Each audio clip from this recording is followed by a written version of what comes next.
Hello everyone, welcome back to my YouTube channel. So let's solve the value for this expression. So here 7 minus 7 0, 7 minus 7 0, so 0. But this is the incorrect answer. So what will be the correct value for this expression? So let's solve. So let find the value for this expression, the correct value. So you know that order of operation which is PEMDAS rule. P stands for parenthesis, E exponent, multiplication, division, addition, subtraction.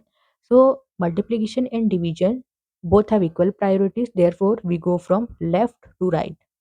Same for addition and subtraction also. So here this is the priority order. So here subtraction multiplication is there.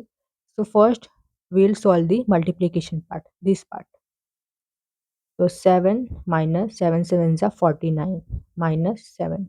Now here 2 subtraction is there. So we'll go from left to right. First we'll solve this one. 7 minus 49 minus 42 minus 7.